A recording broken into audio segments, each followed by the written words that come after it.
할렐루야. 이솝 우화에 사슴에 대한 이야기가 있습니다.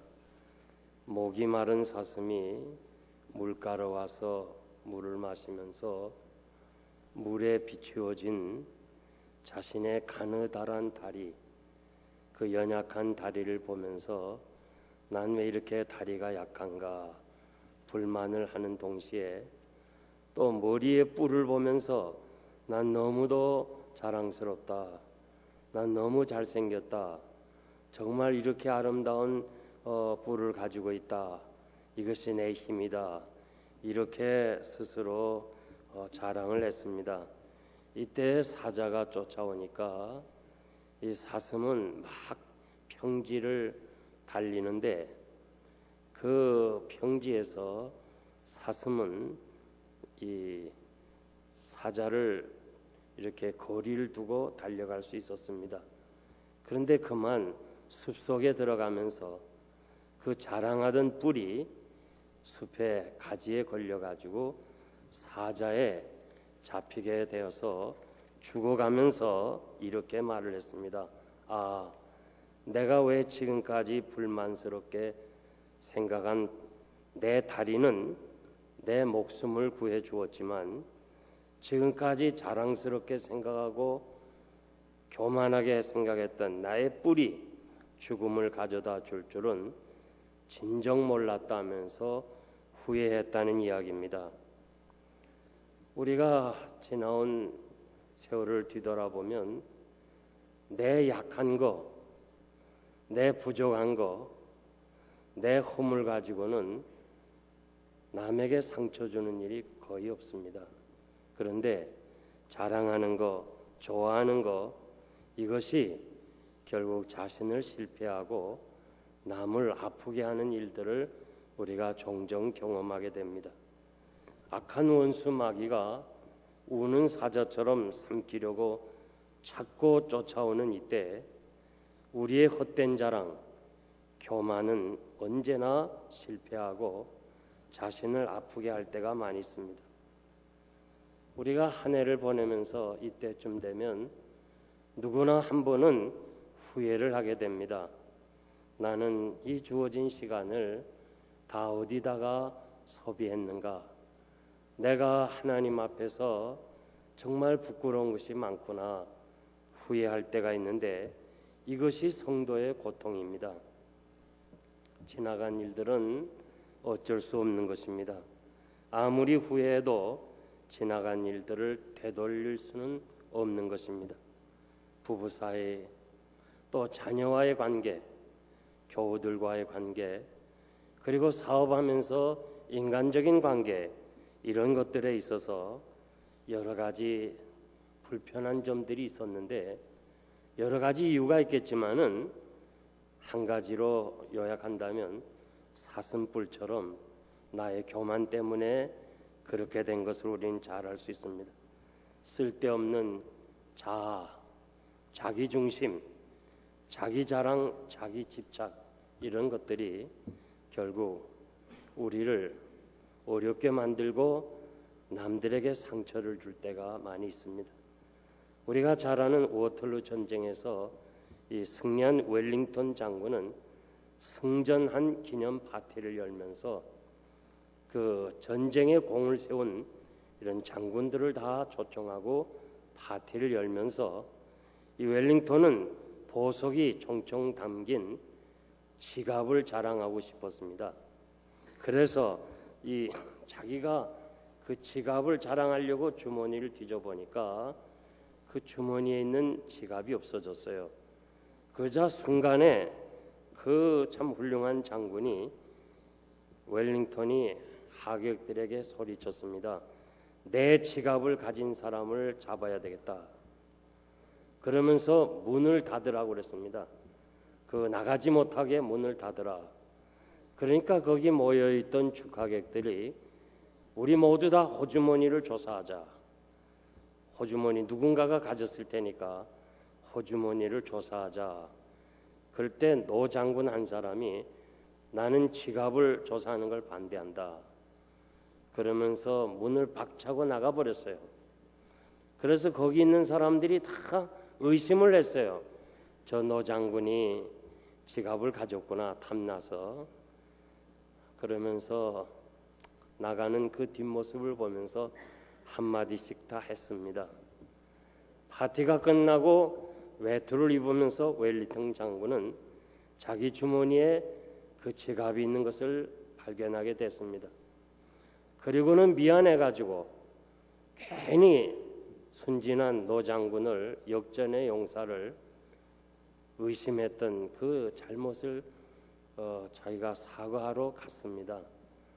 내가 미안하게 됐다고, 사실은 내 외투 주머니에 있는 걸 가지고 당신을 의심했다고.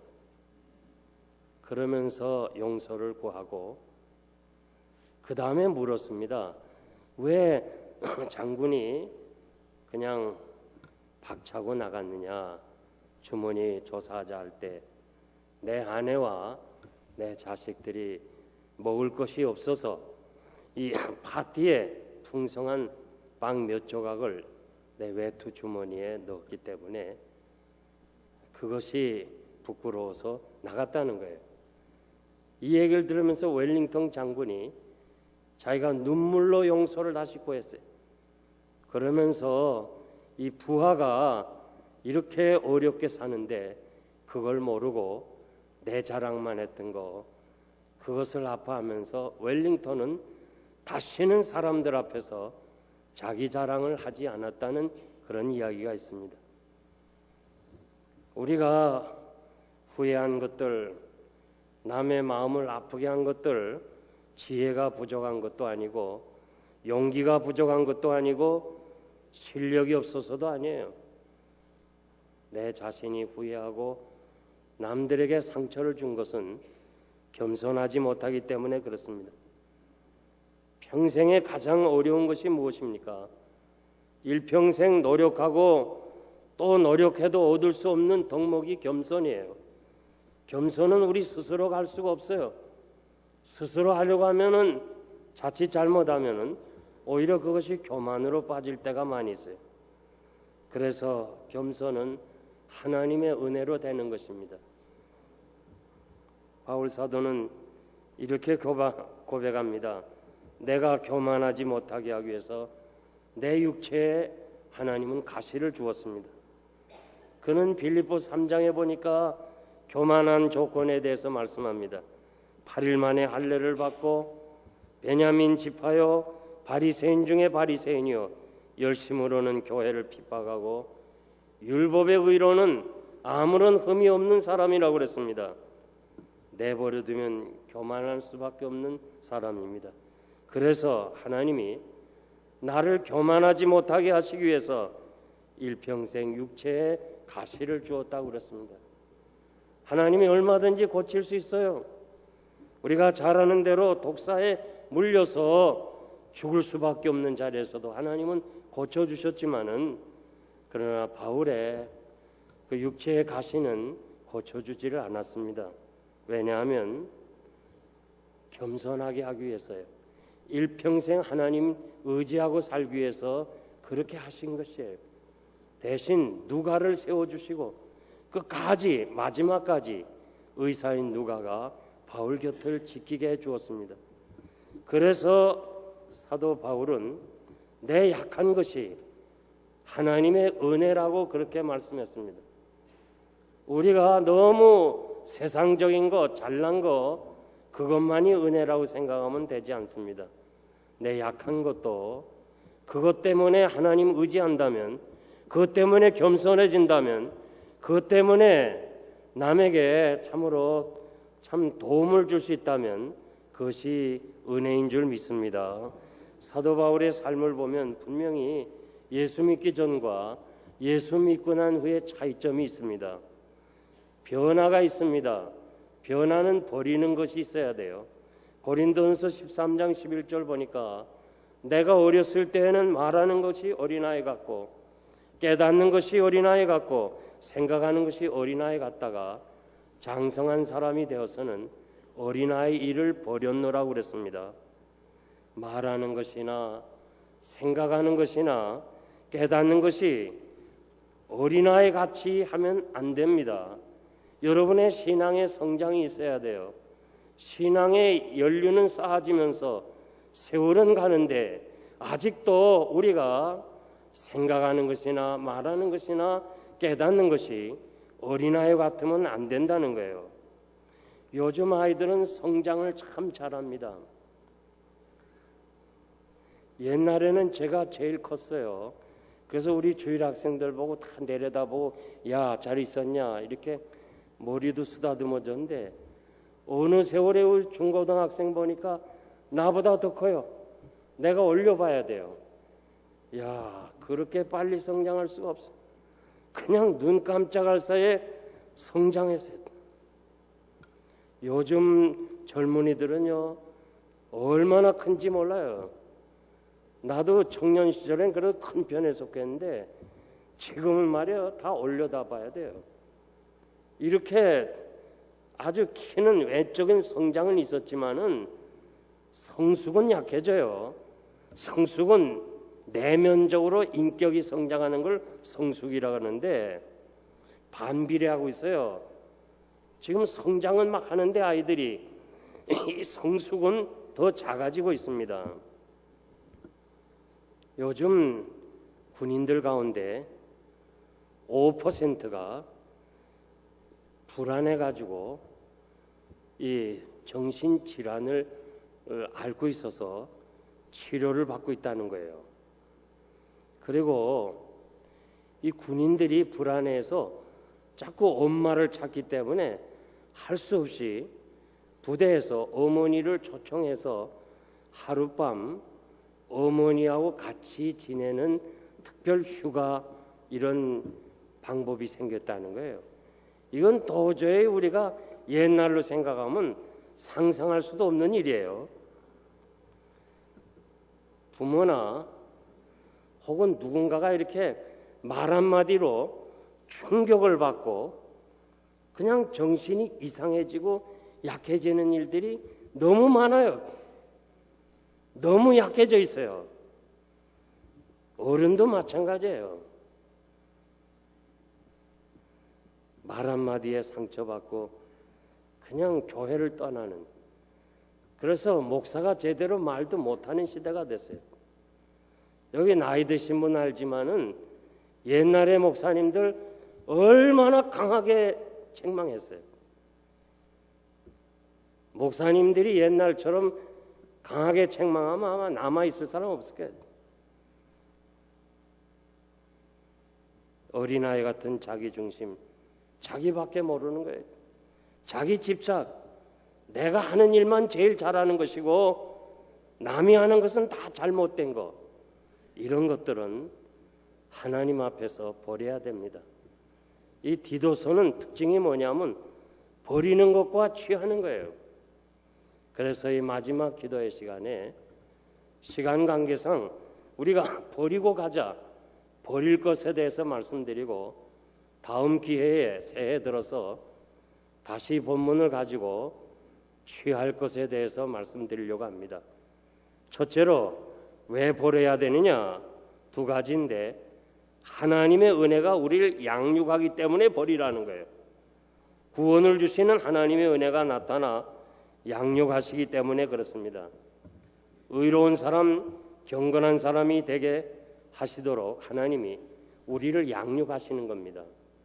우리를 죄에서 부르시고 우리 죄를 속량해 주시고 하나님이 원하시는 의로운 사람이 되도록 우리를 양육하신다고 말씀하십니다.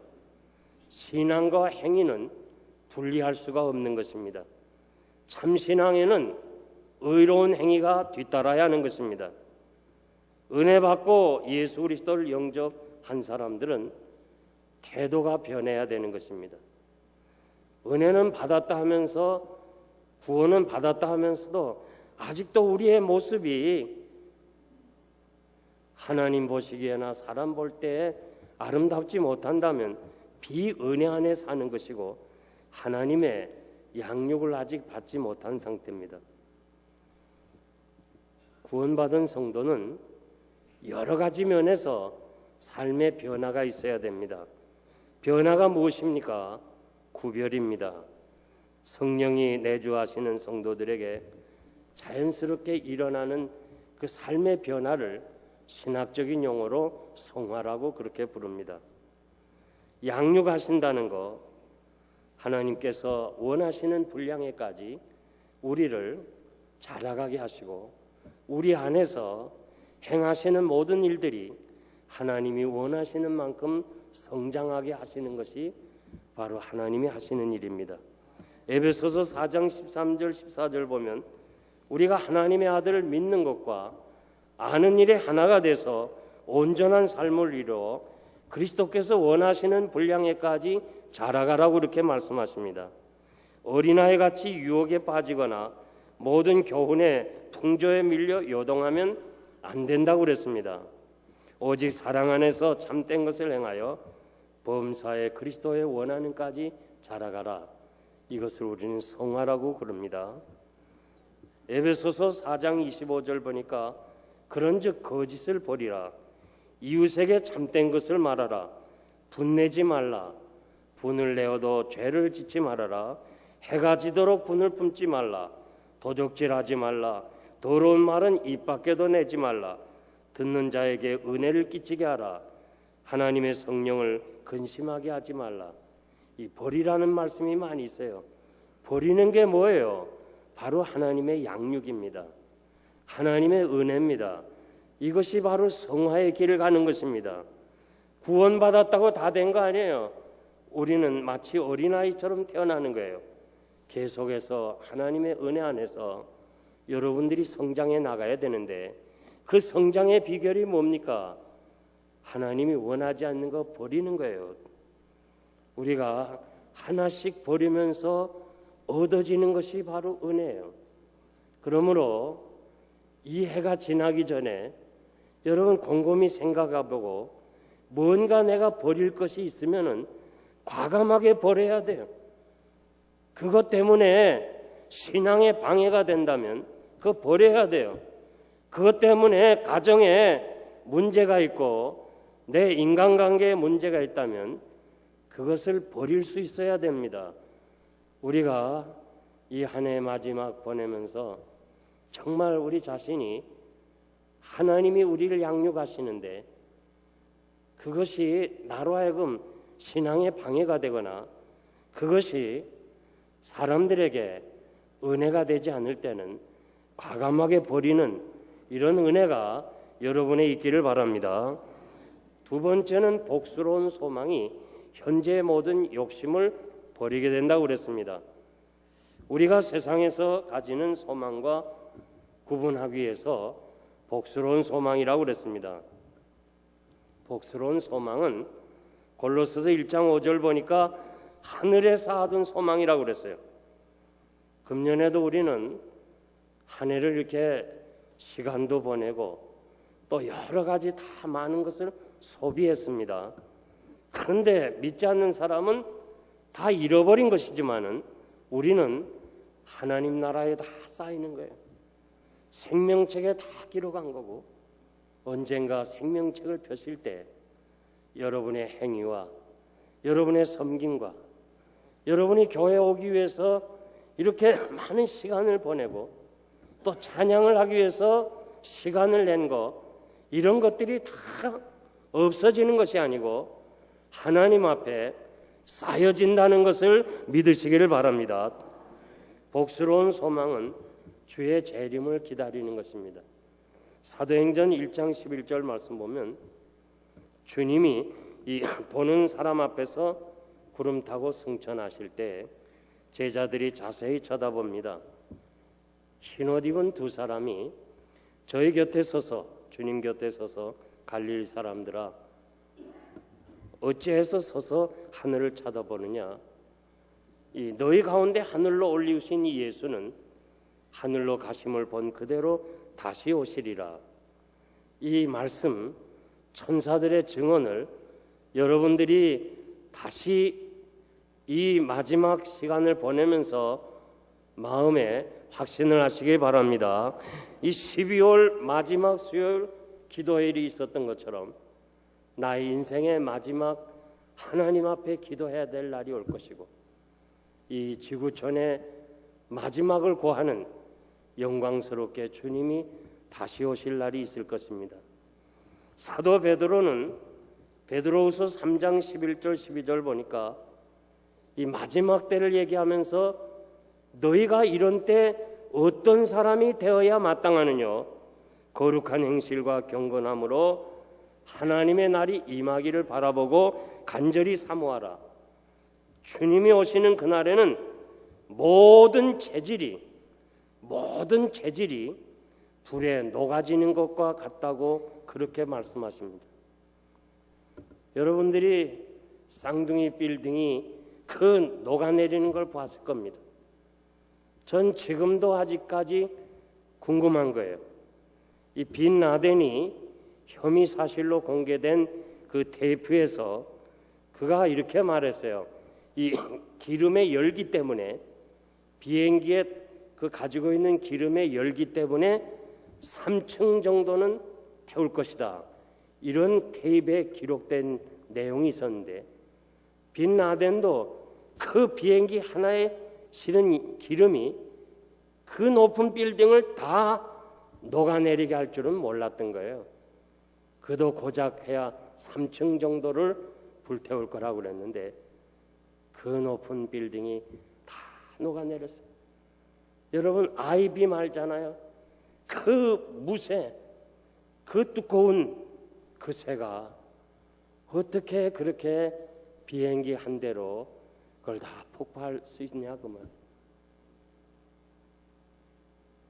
대한항공에서 34년 동안 기장으로 있었던 그 한 분이 지금은 뉴저지로 가셨습니다마는 그분이 날 보고 이렇게 말해요. 목사님, 이건 기적입니다. 내가 비행기 조종관을 잡고서도 그 맨하탄에서 그 건물 사이로 정확하게 가서 그 빌딩에 부딪히지 못합니다. 34년 비행기 조종관을 잡은 사람도 그건 기적이라 그런 얘기를 했어요. 저는 그 어마어마한 정말 미국이 자랑하고 교만의 상징인 그 쌍둥이 빌딩이 그냥 다 녹아지는 것을 보면서 우리는 베드로 사도의 예언의 말씀을 마음에 깊이 간직해야 될 것입니다. 사랑하는 성도 여러분, 이 세상의 소망은 진정한 소망이 없어요. 여러분들이 이 사실을 체험적으로 알아야 돼요. 세상의 소망들, 내가 이렇게 했으면 좋겠다, 그 소망들이 있었는데 그 소망이 성취된 후에 여러분들이 만족했어요? 아니잖아요. 또 다른 소망이 있었어요. 우리의 소망은 진정한 행복이 아니에요.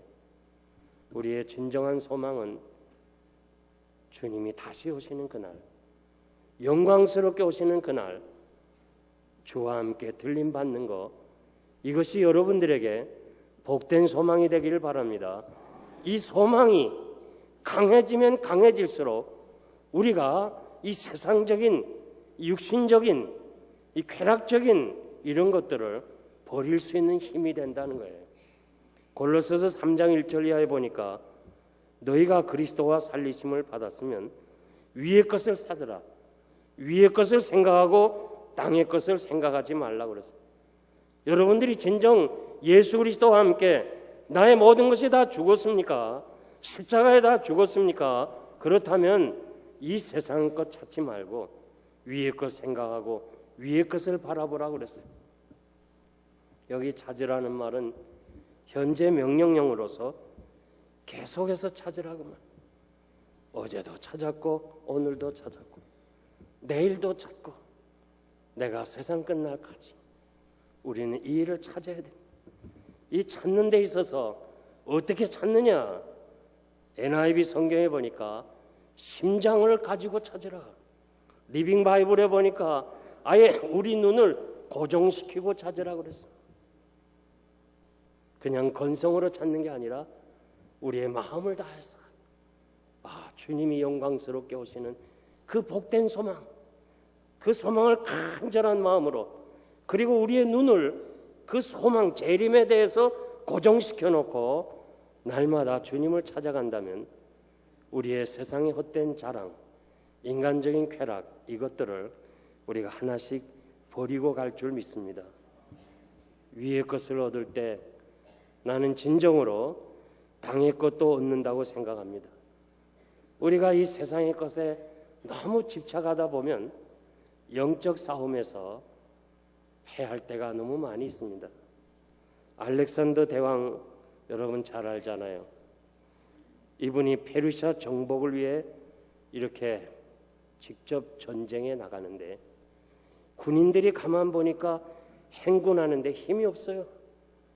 그래서 마치 패전의 용사처럼 나가기 때문에 이 사람들이 결국은 이렇게 전쟁해서는 안 되겠구나. 그리고 가만히 상태를 살펴보니까 여러 전투에서 노획물을 얻은 게 많아. 그 노획물을 얻은 것이 많으니까 거기에 집착하다 보니까 전쟁에 대한 어떤 힘을 잃어버린 패잔병 같아요. 그래서 알렉산더는 모든 군대를 멈추고 이제까지 가졌던 노획물들을 전부 모아가지고 불태워버리잖아요. 병사들의 불평은 있었지만은 페르시아의 전쟁에서 이기고 말았어요. 역사가들은 페르시아의 전쟁에 이긴 것은 세상의 사람들이 좋아하던 모든 노획물을 다 불에 태운 것이라고 그렇게 기록하고 있어요. 우리가 세상 것에 너무 집착하다 보면 영적인 싸움에서 패할 때가 너무 많아요.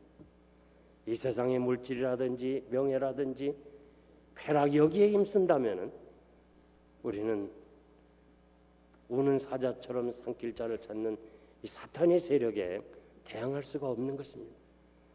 이 세상 소망은 다 구름 같은 거예요. 다 없어질 것이에요. 하나도 가져갈 것이 없어요.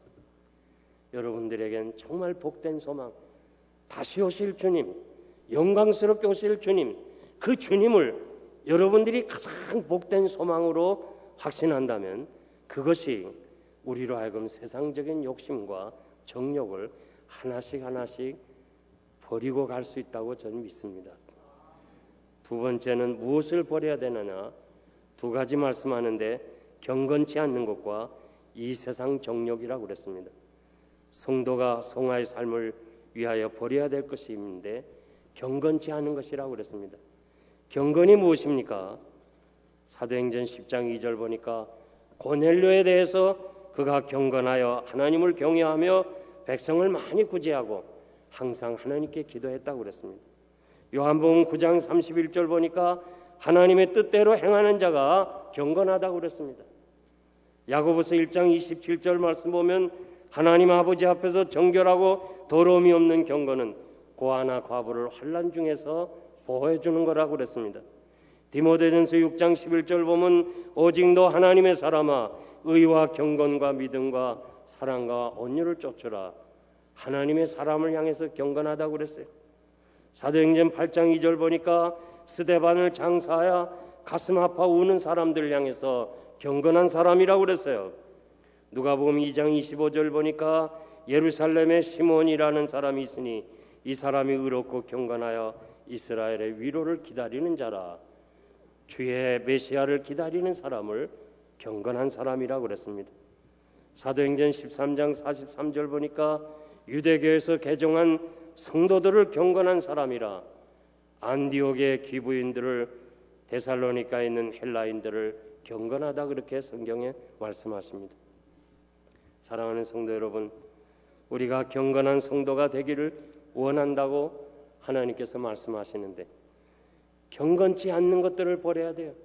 경건치 않는 게 뭐예요? 디도서에서 가르쳐주는 경건치 않는 것은 1장 6절에 보니까 방탕이라고 그랬어요.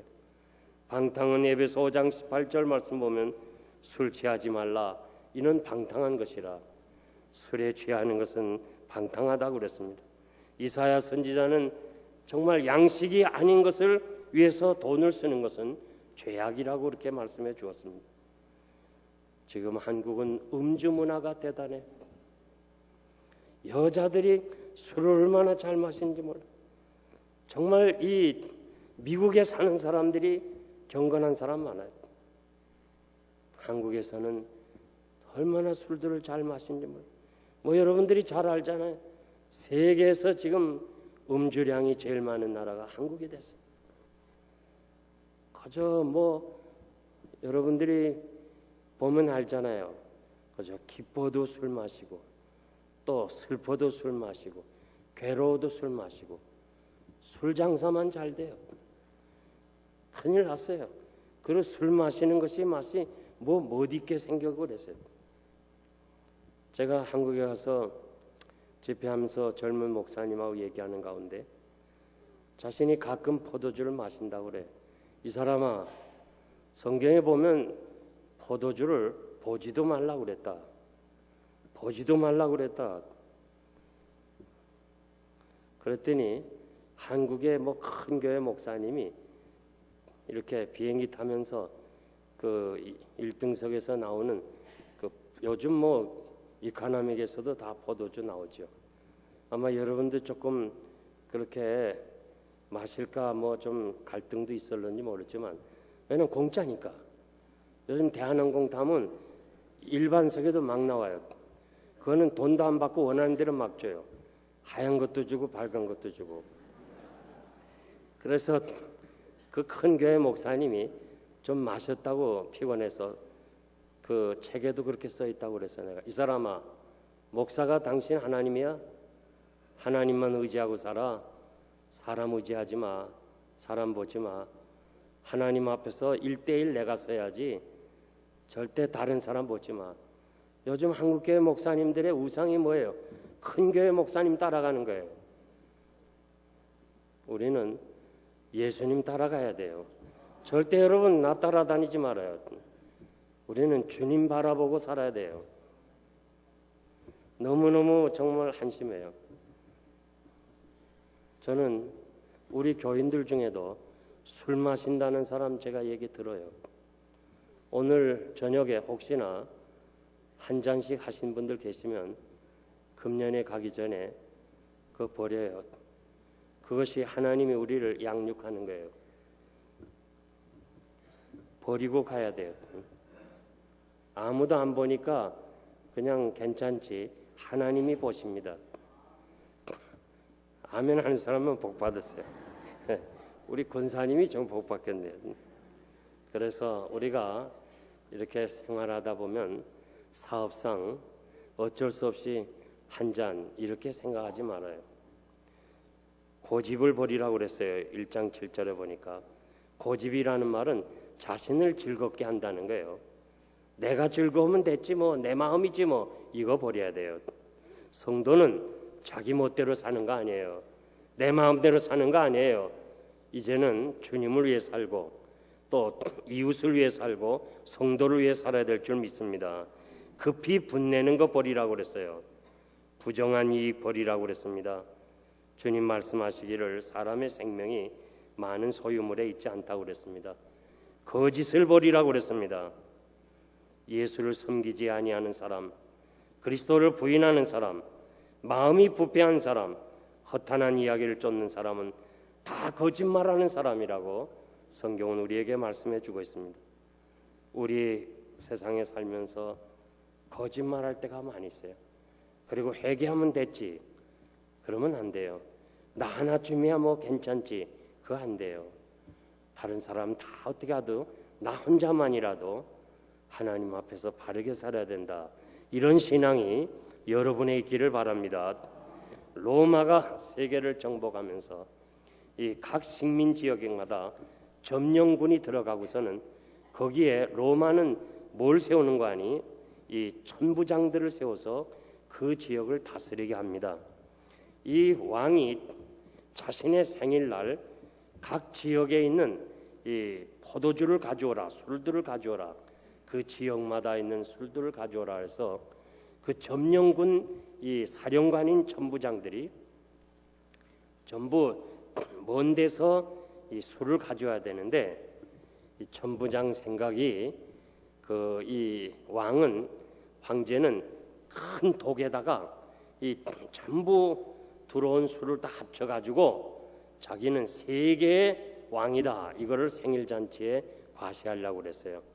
그런데 이 천부장이 오면서 나 하나쯤이야 물 타도 되겠지. 그래가지고 물을 넣어서 버렸어요. 그런데 천부장들이 다 그렇게 생각해서 다른 사람 다 포도주 가져오고 나 하나쯤이야 물이지. 그래서 독안에 가득 채웠는데 전부 물이야. 그래가지고 황제가 그 점령군지에 있는 전부 이 천부장들을 다 갈아치웠다고 탈무드에 그렇게 기록돼 있어요. 나 하나쯤이야 하는 것이 세상 사람들의 자세예요. 여러분들은 나 혼자만이라도, 아멘입니까? 나 혼자만이라도 바로 살아야 돼. 그냥 목사님도 그러고 뭐 장로님도 그런데 뭐 나 하나쯤이야. 아니에요. 사람 보지 말고 여러분 정말 하나님 앞에서 바르게 사시기를 바랍니다. 요한일서 2장 16절 말씀 보면 세상에 있는 모든 것이 육신의 정욕과 안목의 정욕과 다 이생의 자랑이니 아버지께로 쫓아온 것이 아니고 세상으로 쫓아온 것이다. 이 세상도 정욕도 지나가되 오직 하나님의 뜻대로 사는 자는 영원하니라 말씀해 주었습니다. 이 세상 정욕도 다 지나가는 거예요. 지나가는 세월, 마지막 보내는 이 수요 기도의 시간에 여러분 정말 뜻깊게 마음속으로 결심하시고 결단하는 것이 내가 버려야 할 것이 뭐냐, 내가 버려야 될 것이 뭐냐. 난 항상 장로고시를 노에서 보면서요, 제가 면접할 때는 꼭 이 질문을 잊지 않고 물어요. 집사님이 장로 임직되기 전에 집사님 자신이 알잖아. 내가 버려야 될 거 알잖아요. 그거 하나 버리면 훌륭한 장로가 될 거예요. 그거 버리도록 노력하세요. 여러분 각자가 할 거예요. 그거 버리면 여러분들이 새해 한 계단 신앙의 단계가 오르고 나도 그렇고 남도 나를 보고서 변화된 사람이라 그렇게 인정받을 줄 믿습니다. 이제 말씀을 맺겠습니다. 제가 한국에서 목회할 때요, 장로님이 카나다로 이민을 떠나시면서 시흥에 있는 4층 자그마한 건물인데 그걸 팔겠다고 저한테 기도해 달라고 그래요. 근데 카나다에 가는 날짜는, 비자 받은 날짜는 가까우는데 팔리진 않고 그러니까 목사님, 이 빌딩을 팔면 목사님 승용차 하나 사드릴 테니까 꼭 팔게 해달라. 난 승용차 한 대 사준다니까 눈이 번쩍 띄었어요. 왜냐하면 그때는 택시 타기가 얼마나 어려운지 몰라요. 그래서 이 자그만 포니 혹은 브리샤, 그 작은 차에다가 신방대원이 8명씩 탔어요. 그러니까 막 무릎에도 앉고 막 경찰 보면 그 속에도 앉고 그렇게 해서 신방 다녔거든요. 근데 자동차 하나 사준다니까 얼마나 좋아요. 열심히 기도했더니 하나님이 우리 기도 응답하셔서 예상외로 그 건물이 팔렸어요. 다시 장로님이 나한테 상의를 해요. 목사님, 내가 이렇게 팔았는데 어떻게 하면 좋겠습니까? 예, 장로님, 카나다 다 가져가지 말고 일부만 가져가고 일부는 땅을 사두세요. 그 장로님이 제 얘기에 참 순종을 했어요.